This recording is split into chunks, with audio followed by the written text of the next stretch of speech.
안녕하세요. 황순일입니다. 오늘은 제가 약속드린 대로 중간 시험 치고 나서 우리 그 기말까지 여러분들에게 제가 그 강의했던 것 복사물 중심으로 한번 여러분들에게 정리를 해드리는, 그래서 우리가 이보강, 제가 출장 때문에 수업 못한 부분들, 그런 부분들을 다 이렇게 채우는 그런 시간을 갖도록 하겠습니다. 우리 시험 중간 시험 치고 나서 주로 한 거는 에 대한 이야기인데, 여러분들 뭐 하시는 분들은 다 기억했지만 주로 스리랑카로 진 시작해서 제가 드린 것 같습니다. 스리랑카 불교는 기원전 한 250년, 뭐 보통 뭐 저희들 그런 식으로 이야기하는데, 아쇼카 왕 시대에 일반적으로 그 인도의 북동 마가다 지역에서 이 불교가 본격적으로 이제 퍼져나가게 되는데, 아쇼카 왕 이전에는 주로 이 불교가 좀 이래 좁은 지역에만 머무는, 그러니까 인도 전체를 다 이렇게 포함하는 불교라기보다는 좀 좁은 지역에만 이렇게 포켓 같은 곳에 조그마한 형태의 그렇게 크게 발전되지 못한 형태로 있었던 게 이 인도 불교였지만, 아쇼카 왕이 그 마우리아 왕조라는 거대한 이그 왕조를 세우고, 그 다음에 자신의 통치 이념을 불교와 자이나교를 바탕으로 이렇게 만들면서 이 새로운 형태의 이 불교와 그 불교를 중심으로 하는 부분들을 주변에 있는 국가들에게 전달했다고 합니다. 그래서 이제 아쇼카 왕이 주변에 이 불교를 전달한 건 확실한데, 저희들이 보기에 그러한 사업의 일환으로서 이 아쇼카 왕이 불교를 동남아시아 스리랑카로 이래 보냈고, 이 스리랑카로 보낼 때 우리 스리랑카 쪽에 있는 그 자료들에 의하면 자신의 마힌다와 자신의 딸인 삼다가 직접 이제 이 스리랑카까지 갔던 것으로 이제 저희들이 그렇게 보고 있습니다. 그래서 이 아쇼카 왕의 아들인 마힌다와 딸인 쌍가미타가 직접 이 시작한 불교, 이제 스리랑카의 가장 정통적이고 가장 큰 불교 교단이라고 하는데, 저희들 일본적으로 마하위하라라고 하고, 이 마하위하라는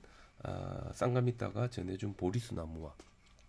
그다음 스리랑카의 가장 큰 불탑인 루안 발레시아 불탑을 중심으로 스리랑카 불교에서 가장 큰 부분을 이제 차지하고 있다, 이렇게 이야기할 수 있겠습니다. 그리고 이 사람들은 이 자기들이 가지고 있는 빨리어 경전, 마인다가 직접 가지고 온 이 빨리어 경전에 대한 자부심이 높았고, 그 다음에 마인다로 시작되는 비구 전통과 쌍가미타로 시작되는 비구니 전통에 대한 이 자부심도 상당히 높았던 어떤 그런 분들이었습니다. 주로 이제 도시에 생활하면서 스리랑카 왕가의 후원을 받으면서 성장했는데, 그러다 보니까 어떤 나는 이 도시 생활보다는 좀 더 부처님의 말씀, 부처님의 명상을 좀 더 하고 싶다는 스님들이 생겼고, 이분들이 이제 도시 생활을 거부하고 이 숲속으로 들어가게 되는데, 이 숲속으로 들어간 분들 저희들이 아란니카라고 합니다. 아란니카라고 하고, 바로 이 아란니카가 이 숲속 불교 전통으로서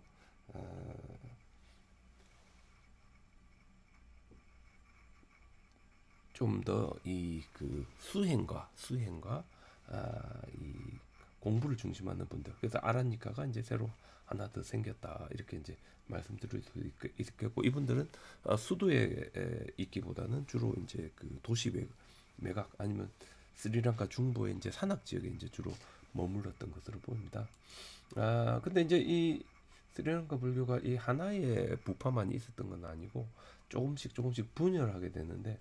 기원전 1세기경이 되면 아와야길이, 보통 우리 무외산파라고 하는데, 이 새로운 부파가 하나 더 생겼고, 이 아와야길이는 이 마하비하라와는 달리 좀 더 자유롭고 적극적으로 새로운 형태의 불교를 이제 받아들이는 그라, 이렇게 이제 이야기하고, 그래서 요 분들은 이제 저희들이 아와야길이다 이제 이렇게 이야기하고 있는데, 아와야길이가 이분들이 이 대사파, 이 아미타를 중심으로는 대사파와 이제 끊임없이 이렇게 충돌하면서 서로 더 많은 왕가의 후원을 받기 위해 노력하면서 이제 발전했는데, 좀 어느 정도 인도의 불교를 많이 받아들이는, 그래서 이제 마하야나가 아닌가 뭐 이런 이야기도 조금 들립니다. 그리고 이제 또 하나 있었던 게 이제 제타와나인데, 제타와나는 조금 더 늦어서 한 4세기경에 우리 아와야기리가 기원전 1세기경이라고 하는 제타와나는 4세기경에 독립되어 그런 분들입니다. 그래서 이제 스리랑카가 한 4세기에서 5세기 정도 되니까 세 개의 부포가 서로 이제 경쟁하는 그런 형태가 되고, 왕가는 이 스리랑카 사람들 거의 다가 이제 불교이기 때문에 왕가 스리랑카 불교교단이 묘한 이런 서로 공생관계를 하게 됐는데, 불교교단은 왕가의 보시를 받으면서, 그러니까 보시라는 것은 스님들이 살 거처와 절과 음식과 약품을 받으면서 이 자신들이 계속해서 이렇게 없어지지 않고 지속될 수 있게 되고, 그 대신 불교거든 불교 왕가의 스리랑카를 통치할 수 있는 권리, 스리랑카를 통치할 수 있는 도덕적 권리를 부여하는 이런 방식으로 양쪽이 서로 이렇게 공존하는 그런 형태로 이제 발전하게 됩니다. 그래서 스리랑카 불교거단은 기본적으로 왕가의 후원에 의해서 발전했고, 일반 백성들은 자신들의 왕이 충실한 불교 신자이기를 원했고, 왕은 부처님의 사리의 보호자이자 보디사트바로서 스스로를 자리매김하면서 왕가를 유지했다, 이렇게 이야기할 수 있습니다. 그리고 이제 왕은 자신의 통치 기반이 튼튼해지려면 불교 교단에 더 많은 보시를 해야 됐으니까 점차적으로 이제 불교 교단은 부유해지고 아주 먹고 사는데 전혀 걱정이 없는 그런 든든한 어떤 그런 곳으로 바뀌어가게 됩니다. 어떤 그런 속에서 이제 여러 가지 이제 문제들이 또한 생기게 됩니다. 그리고 이제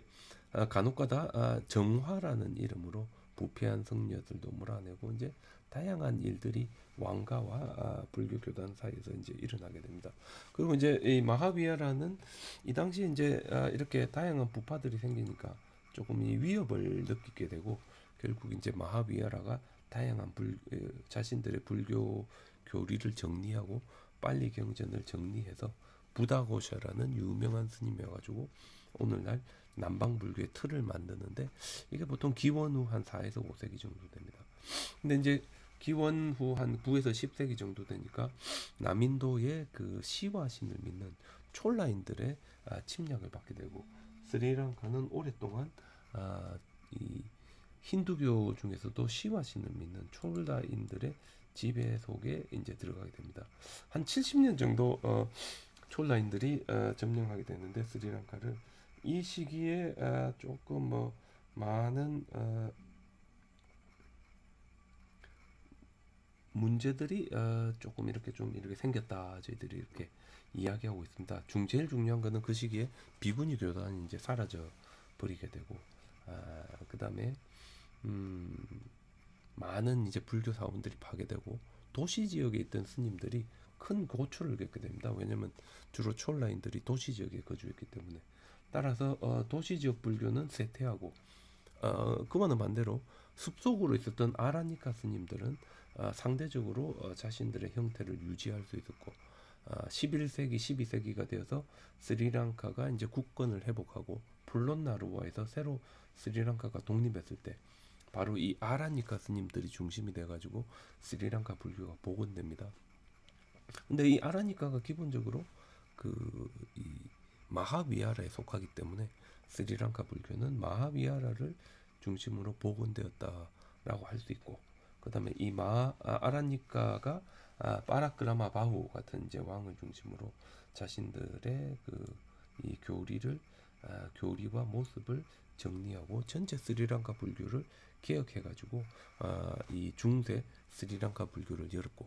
바로 이렇게 하나로 통합된 불교가 동남아시아로 전해졌기 때문에 지금 현재 동남아시아 불교는 기본적으로 스리랑카 마하위하라라고 할 수 있고,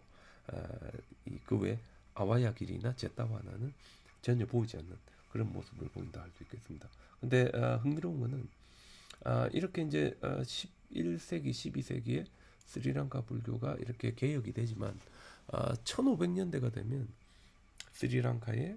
유럽인들이 이제 오게 됩니다. 그리고 1500년대 중반부터 스리랑카는 유럽의 식민지 지배를 이제 오랫동안 받게 되면서 불교가 쇠퇴하게 되고, 특히 1700년도 정도가 되면 힌두교도 제법 유행을 하고 스리랑카의 왕들이 힘을 잃게 되면서 불교가 많이 이렇게 쇠퇴하는 그런 모습을 보이게 됩니다. 바로 이때 1750년경에 사라난 까라라는 이제 그 사람이 자기가 어린 시절에 가르쳤던 스리랑카의 거의 마지막 왕입니다. 캔디에 있었던 스리라자 싱하 왕을 설득해서 불교를 복원시키는데, 스리랑카의 불교의 복원은 태국에서 온 스님들이 해주게 됩니다. 그래서 태국은 이 당시에 동남아시아에서 가장 부유한 국가였는데 우빨리 스님을 중심으로 많은 스님들을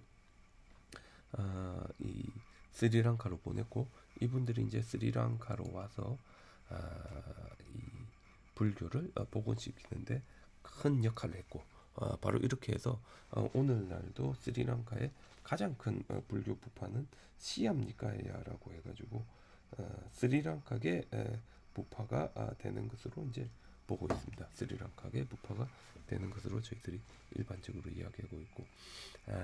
이분들의 노력으로 복원된 이제 스리랑카 불교가 점차적으로 이 식민지 시기를 거쳐가면서 민족 스리랑카의 종교, 스리랑카 점차적으로 해서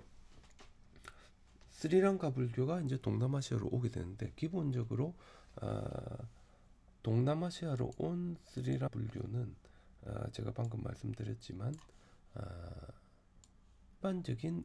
불교가 아니라 바로 이 중세 스리랑카 불교 시대 때 하나로 통합된 불교가 스리랑카로 오게 되는데, 그 과정은 제가 뭐 여러 번 말씀드렸지만 이 도자기 무역이 이제 활발하게 진행되면서 동남아시아 그러니까 오늘날의 이 치앙마이라든지 아니면 그 미얀마 남부 지역에 아주 많은 그 이 도자기 무역을 하는 도시들이 발전하고, 많은 도자기들이 자체적으로 생산되면서 어떤 수요가 생기고, 이런 수요를 뒷받침하기 위해 많은 이제 물건들이 이제 스리랑카 쪽으로 수출되고, 일단 스리랑카까지만 오게 되면 인도양을 통해 가지고 이게 그 이 메소포타미아 지역이라든지 이집트라든지 이런 쪽으로 이제 수출이 될 유럽 쪽으로 수출될 수 있기 때문에, 이런 도자기 무역 루트를 따라서 이제 불교가 제가 말씀드렸지만 이 그 대승불교는 경전 중심의 불교라 어떤 이 중요한 경전이 있고, 이 경전을 가지고 이 스리랑카 인도에서 중국까지만 오게 되면 이게 하나의 새로운 불교 부파가 될 수 있는데, 스리랑카 불교 내지 그 인도 정통 불교는 경전 중심이 아니라 경전을 주로 외워가지고 부처님의 말씀을 유지하는 게 중심이 되기 때문에, 불교 교단의 필요성은 자기들이 가지고 있는 경전을 어떻게 하면 오랫동안 보존할 수 있을까에 있습니다. 그러다 보니까 이거는 경전 중심이 아니라 승가 중심이고 쌍가 중심이고, 쌍가라는 게 존재해야 부처님의 말씀이 이제 오랫동안 지속된다는 게 이 가장 기본적인 전제이기 때문에 다른 것으로 이제 퍼져나가려면 다양한 전제 조건들이 필요합니다. 그래서 이 불교가 퍼져나가기 위해서는 제가 아마 영어 지문 읽어드리면서 아마 말씀드렸을 건데, 불교가 다른 지역으로 퍼져나가기 위해서는 그 지역의 성단이 성립되어야 하는데, 성단이 성립되기 위해서는 시마, 제가 보통 그 경계 또는 결계라고 하는데, 결계라는 게 있어가지고 이 결계가 세속적인 공간과 성스러운 공간을 구분하고, 이 성스러운 공간 안에서만 이 일반적인 사람이 비구 스님이 될 수 있기 때문에 이 공간이 구분되어서 철저하게 따로 이렇게 진행되는 형태로 발전된 되면서 이 시마가 중요하게 되고, 근데 시마가 있으려면 그 지역의 왕가가 자신의 땅을 불교 교단에 기증을 해야 되기 때문에 왕가의 후원이 있어야 되고, 그래서 이제 시마가 있고 비구 스님들이 나온다 하더라도 이 스님들은 일을 안 하기 때문에 이 시마가 있다 하더라도 이 스님들이 제대로 승립되기 위해서는 뭐가 또 있어야 되는가 하면 아침 저녁으로 이제 탁발을 한다 했을 때 저녁에는 안 하지만 아침에 탁발을 한다 했을 때 이 스님들이에게 먹을 거를 베풀어 줘야 되고, 이 스님들에게 이 스님들이 절이 유지될 수 있도록 보시도 해줘야 되고 하는 제가자들이 필요합니다. 그래서 제가자들도 필요하고, 전체적으로 보면 남방불교가 성립되기 위해서는 이런 다양한 요소들이 다 이렇게 도와줘야 이렇게 되기 때문에 스리랑카 불교가 동남아시아로 가는 것은 아주 천천히 조금씩 갈 수밖에 없었고, 그러다 보니까 스리랑카와 가장 비게 동남아시아에서 무역의 형태로 자주 왔다 갔다 할 수 있는 곳은 미얀마 남부지방밖에 없었습니다. 그래서 이 미얀마 남부지방 그 지역에 살았던 사람들이 이제 몬 쪽인데, 바로 이 지역이 최초로 이제 불교를 받아들인 지역이 되었을 것으로 저희들이 보고 있습니다. 그리고 이제 몬으로 먼저 들어온 불교가 혈연 관계를 통해서 치앙마이 지역, 태국 북부 지역으로 전해지고, 그다음 그 유명한 전쟁, 그 아마 기억나실지 모르겠지만 바간의 아니루타 왕이 남방불교의 티피타카 우리 그 경전을 원하자 이 옛날 타톤의 왕이 그걸 거절했고, 이 티피타카를 얻기 위해 타톤을 정복하고 스님들과 삼장을 우리 바간으로 올라갔는데, 이게 이제 미얀마 중북부 지역으로 스리랑카의 남방불교가 전해지는 계기가 되었다, 이런 이야기를 제가 해드렸습니다. 근데 그 이외에도 이제 동남아시아 스님들은 자신들의 불교가 그 스리랑카에서 왔다기보다는 인도에서 아쇼카 왕 시대 직접 온 것으로 이제 많이들 믿고 있었습니다. 왜냐하면 우리 그 아쇼카 왕 시대의 오래된 그 역사책에 보면 포교사를 수완나 부미 황금의 땅으로 파견했다는 기록이 있는데, 소나와 우따라라는 많은 이 동남아시아 스님들은 자신들의 불교의 시작이 스리랑카가 아니라 이 소나와 우따라 때부터 이제 시작된 것으로 이제 믿고 있었고, 그러다 보니까 이 전체적으로 엄청난 중간에 기간이 있다 보니까 이 제각기 이 어떤 이 분열이 많이 일어나고 서로 싸움이 많이 일어나서 이제 승단의 분열이 심화되고, 그다음에 아까 제가 이제 시마가 중요하다, 이 비구스님이 생기기 위해서는 시마가 중요하다고 했는데, 시마도 이제 자기들 마음대로 제각각 만들기 시작하면서 어떤 이 통일적인 형태의 성단이 보이지도 않고, 그래서 이제 엉망진창이 됩니다. 그래서 이제 1450년대에 이 남부 미얀마, 그 당시 이제 미얀마는 남부와 북부로 갈라져 있었는데, 남부 미얀마의 왕은 스님 출신이었습니다. 담마제띠라고. 이분이 그 당있는 시마의 문제를 제기하면서 미얀마 스님들에게 우리가 이렇게 하면 불교 교단이 오랫동안 지속될 수 없고, 우리는 불교 교단을 정화해야 되는데, 정화하는 방법은 제대로 된 시마에서 불교가 전해진 스리랑카로 스님들을 파견하고, 스리랑카에서 이 제대로 된 시마에 기초한 이 그 수계 전통을 받아서 새롭게 시작해야 된다. 그래서 이제 이분이 22명의 스님들을 두 그룹으로 나눠서 많은 선물과 친서들과 함께 스리랑카의 부바네카 바우 왕에게 이제 이분들을 파견하고, 이분들이 오고 많은 선물과 함께 오니까 이 부바네카 바우 왕이 상당히 이제 만족을 하게 되고, 스님들을 아주 뛰어난 마하비하라 스님들과 함께 켈라냐 강이라고, 켈라냐면 좋은 아름다운 이런 뜻인데, 부처님이 전설에 하면 이제 모욕을 하신 곳이라고 합니다. 이곳에 뗏목을 띄우고 이곳에서 이 스님들에게 그래서 이렇게 스리랑카에 갔다 온 스님들이 중심이 돼가지고 이 미얀마 남부 지역의 불교가 새롭게 이 정화돼서 시작하고, 남북 미얀마의 거의 대부분의 스님들이 이 켈라냐 시마에서 새롭게 수계받은 사람들의 뒤를 따라서 수계를 받으면서 이 본격적으로 동남아시아 불교가 스리랑카에 이제 스리랑카 불교에 귀속되게 되는 중요한 계기를 맞이하게 됩니다. 이제 이게 이제 미얀마에서 본격적으로 이제 불교가 스리랑카 불교화 되는 예라고 한다면 태국은 이제 주로 저희들이 이제 차우프라야 강 유역인데 차우프라야 강 유역을 보면 중북부 지방이 있고 이제 중남부 지역이 있는데 기본적으로 1200년대, 1100년, 1200년대 태국은 캄보디아 영토였습니다. 그래서 이제 독립을 하려면 캄보디아에서 독립해야 되는데 중국에서 이제 내려온 타이족들과 현지의 몬족들이 이제 연합해서 그 크메르 왕국, 힌두교를 중심으로 하는 크메르 왕국에 대항한다고 했을 때 이분들이 자신들의 아이덴티티를 확립하고 자신들의 이 독자적인 노선을 걸을 수 있는 뭔가 구심점을 스리랑카의 남방불교에서 찾게 됩니다. 그래서 이 타이족의 이 군주들은 자기 스스로를 담마라자라고 하는데 보통 저희들이 법왕,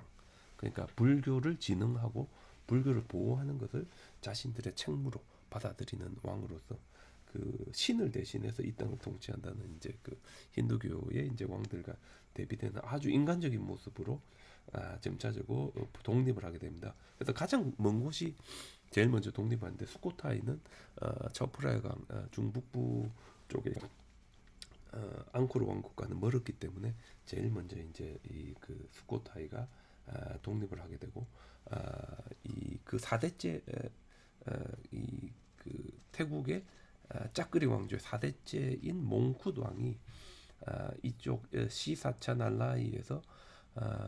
이 랑카맹 왕의 비문을 발견하게 됩니다. 그래서 이 비문을 통해 가지고 저희들이 이제 수코타이의 모습을 좀 확인할 수 있는데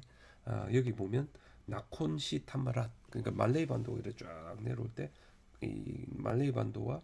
그 벵골만을 연결시켜주는 가장 큰 이제 무역항이 이제 나콘시 탐마랏인데, 그래서 이 나콘시 탐마랏과 수코타이가 스리랑카와 직접 접촉을 했었고, 그 다음에 이 그 수코타이의 가장 큰 불교 사원의 주지 스님은 아라니카 숲속 불교 전통을 따르는, 그러니까 이 스리랑카 불교가 통합되어진 다음에 남아있던 제일 중요한 그런 불교 전통을 따르는 스님들이었음을 이제 저희들이 확인할 수 있습니다. 그래서 이제 이 스리랑카에서 직접 왔다는 게 이제 아무래도 뭐 이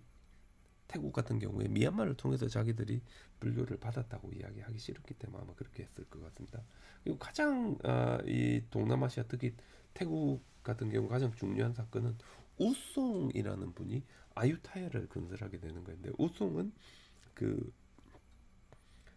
NSD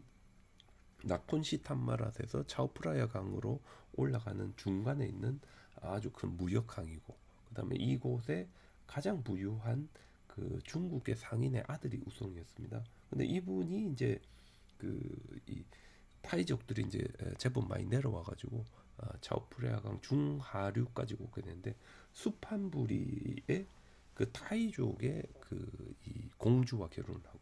그리고 이제 롯불이라고 크메르족 이제 몬게 크메르족의 그 이 지배층의 딸과도 결혼하면서 사실상 이분이 이 차오프라야강 중하류 지방의 복잡한 이 하나로 통합할 수 있는 운명을 이제 가지고 태어나게 됩니다. 가지고 이제 자신의 역할을 하게 됩니다. 그러니까 이 남방불교, 스리랑카의 남방불교로 자신의 도덕적인 정통성을 확립하고 중국 윈난성에서 남아한 타이족의 뛰어난 농경 문화와 중국계 화교들의 뛰어난 상업적 토대, 그리고 그 현지에 있었던 그 롯부리에 있는 아마도 이제 남방불교는 조금 다른 불교, 두아라바티의 명맥을 잇는 이런 몬 내지 이런 그 우리 크메르계 사람들의 그 이 현지에 대한 이 풍부한 지식들이 하나로 합해져서 시너지 효과가 날 수 있는 효과를 만들어내고, 그다음에 이분이 이제 그 전염병이 일어났을 때 사람들을 거느리고 수판부리 지역을 떠나가지고 오늘날의 아유타야, 그러니까 강 안에 있는 섬과 같은, 우리나라 치면 이제 여의도와 같이 강 안에 있는 섬인데, 바로 이 섬에 아유타야라는 이제 거대한 도시를 건설하면서 오늘날의 그 이 태국이라는 국가가 탄생할 수 있는 이 토대를 만듭니다. 그러니까 제가 간략하게 설명드렸지만 스리랑카 불교가 이제 동남아시아에 오게 되면 힌두교를 중심으로 하는 크메르 왕국에서 발전하는 데 있어 가지고 타이족들이 자신들의 아이덴티티를 세우고 자신들이 이제 지역에 있는 다양한 사람들과 문화를 하나로 통합할 수 있는 구심점으로서 동남아시아 스리랑카의 남방 불교를 받아들인 모습을 볼 수 있습니다. 미얀마 또한 이 스리랑카의 남방 불교 이전에 이 미얀마의 중북부 지역이 저희들 보통 난차오라고 남조에 의해서 이제 점령되었을 때, 그 당시 이제 이 난차오의 불교는 그 어떤 지금 현재 보는 남방 불교가 아주 밀교, 아주 대승불교 중에서도 좀 이제 진언을 중심으로 하는 그런 불교였었는데, 그런 불교를 개혁하고 자신들의 그 이 도덕성이라든지 정통성을 확립하는데 또한 남방 불교가 이제 이용이 되게 됩니다. 그래서 조금씩의 차이는 있지만 이 미얀마의 왕들과 타이족의 왕들이 국가를 건립하면서 스스로를 단말하자, 불교를 진흥하고 하고 불교를 보호하는 왕으로 자리매김하면서 이 국가의 발전을 이제 주도했었다, 이렇게 말씀드릴 수 있겠습니다. 제가 이 보강 1편은 요걸로 마치고 2편에서 계속해서 나머지 부분에 대해서 말씀드리도록 하겠습니다.